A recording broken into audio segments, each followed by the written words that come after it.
Hey everyone, Cahlen here, and today I want to talk about how I am going to rebuild my solar electric bike battery.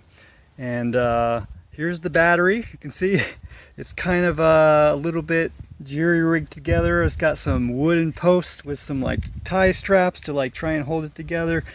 And that kind of has a lot to do with why I'm rebuilding this thing. Also the battery management system, this is a big chip right here in front here.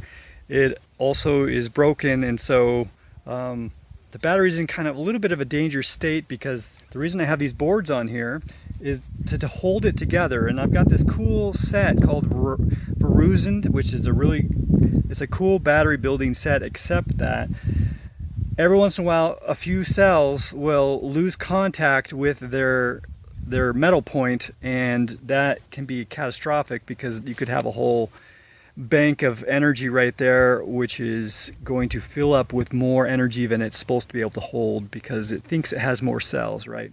So that's definitely a dangerous situation, and it also damages your cells. So I am going to rebuild the battery. I'm not going to use the Veruzen system anymore. I think they're new, they have a newer system which I have not used. I have some parts of it in here, but it's not used completely. It might be good enough if you're still interested in looking into that. It might be good. I don't know. And so what I'm going to do is I'm going to do it the old-fashioned way, which is basically hardwire the battery. And I'll show you what that. I'm going to switch cameras and I'll show you what that looks like.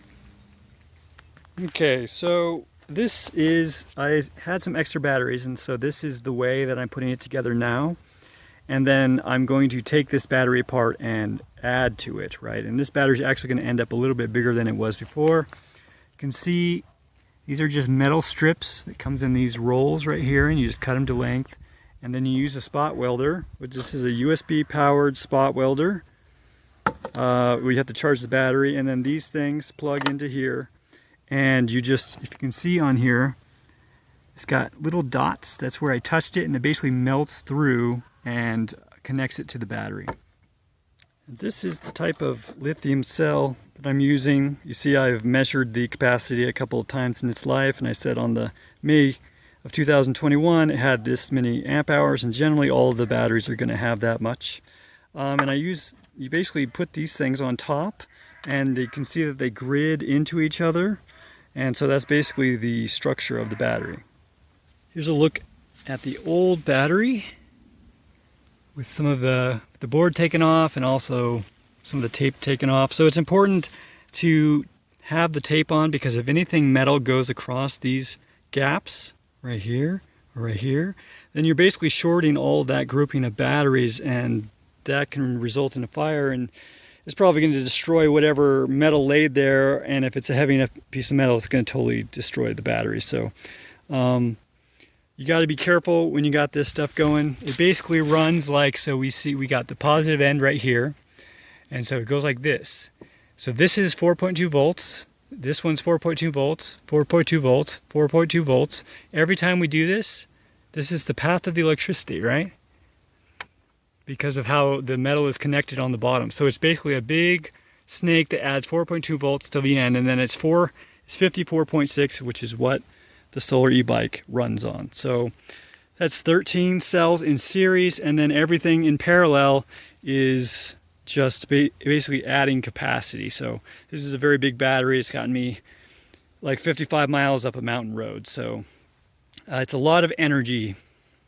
So my goal is to pull this apart rather than disconnecting every single one, because there's a little screw on every little single one, which is nice because it makes this thing, you can take it apart and put it back together again. When you make it the old-fashioned way, it's kind of, you can take it apart and put it back together again, but it's not such an ideal situation. Like I said, the more recent Veruzen, some of them are in here. You can see they're farther down. The problem is basically that they crack if they get pushed too hard or something like that, and then they don't hold it down and it loses connection. So they made them bigger, and they put in these bars that go in down, and you screw them in basically.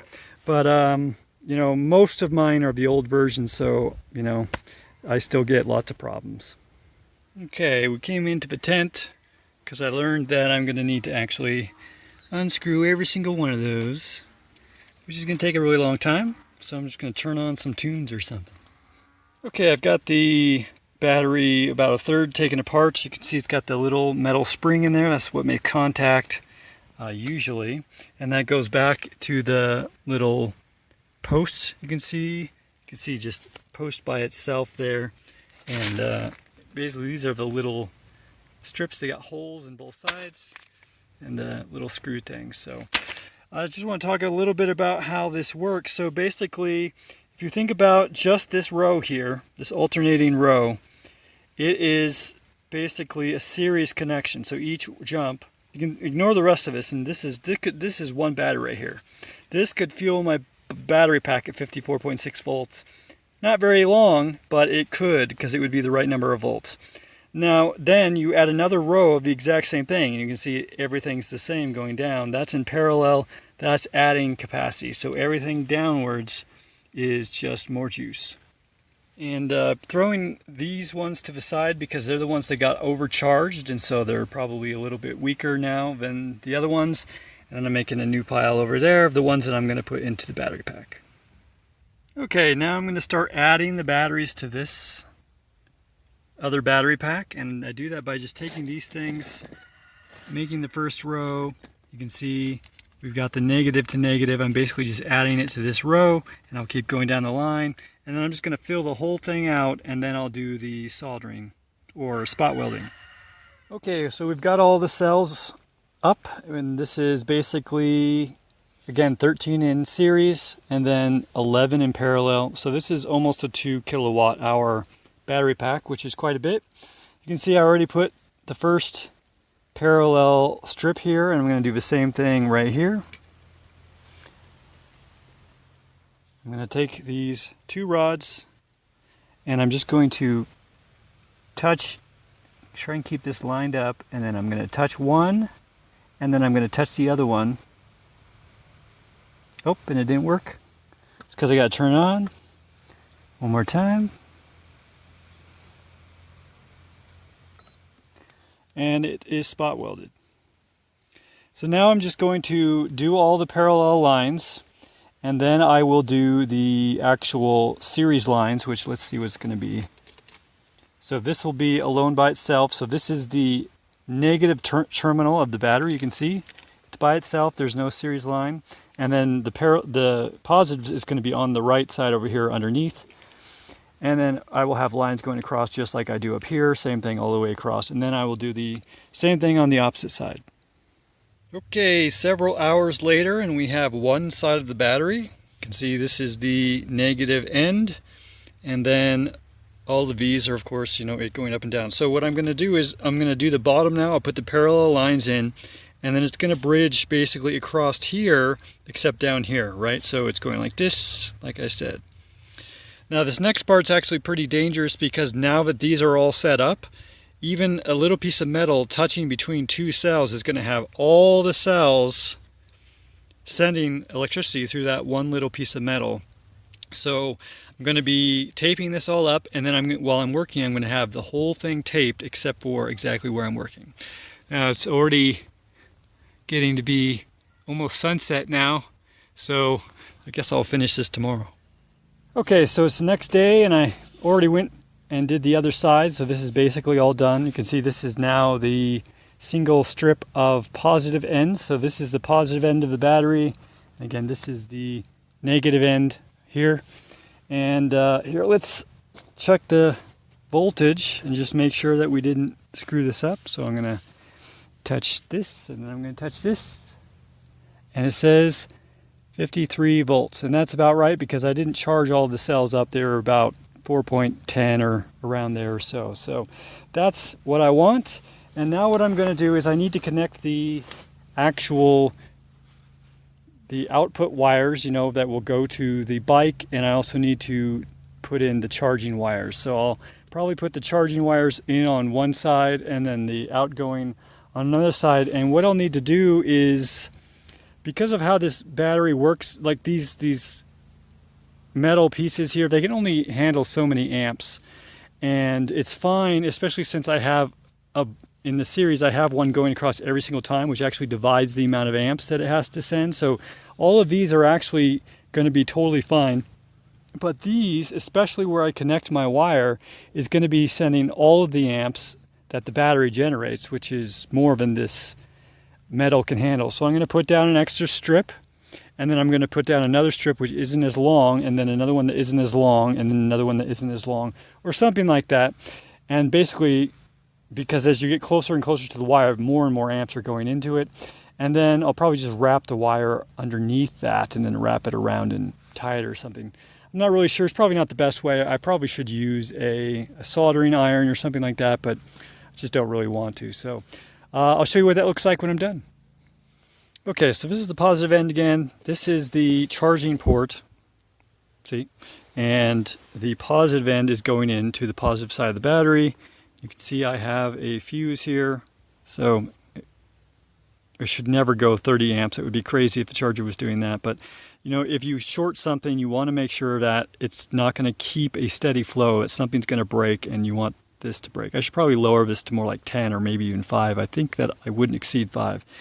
Then here is the actual powering the bike. This is where the bike charge plugs in, and the positive goes to through again the breaker. This is super important, and to the positive end. And then then I'll flip the battery over and do the same thing. But you can see I basically have, there's probably about 6 layers of strips here. There's 5 here, there's 4 here, etc. And then I just put maybe 2 or 3 here because there's not very many amps coming in when it's charging. So I'll do the negative end, then I'm going to tape it up and put it back in the bike. So I want to show you guys one more thing before I put it in the pack. So you can get the overall voltage of the pack, which is almost 54.6, right? Or you can get the voltage of each individual parallel cell line, and you can see it's 406, and then the next one over is 406 or 407. So that's really close together, and that's what we want. And actually all of these are about 406, which is pretty cool. But as I charge this thing, they're going to change because they're not all exactly the same in terms of capacity. And so I'm going to want to get it to the point where when this thing is fully charged, every single thing is at 4.2, and then from there I know that they're pretty much balanced. I'll be able to drain it quite a bit, and then I'll be able to charge it back up, and unless one of them has to become disconnected or become damaged, it will always go back up to 54.6, the main voltage, the top voltage for this thing, and all of these will be 4.2. The problem will be I won't want to drain this too much, because if any of them are especially weak, it will drain beyond what it's supposed to, and it will damage, and then the whole pack will be ruined if I don't fix it. So anyways, I'm going to put this in the bike now. Okay, so getting ready to wrap up here. Got the battery in here. It's much smaller than the other battery, which means I'm going to need to find a bunch of stuffing so that it doesn't rattle around. Normally this sits right here, but this isn't enough, and I need some stuff on top. Otherwise, if it bounces around too much, those things are probably going to become disconnected.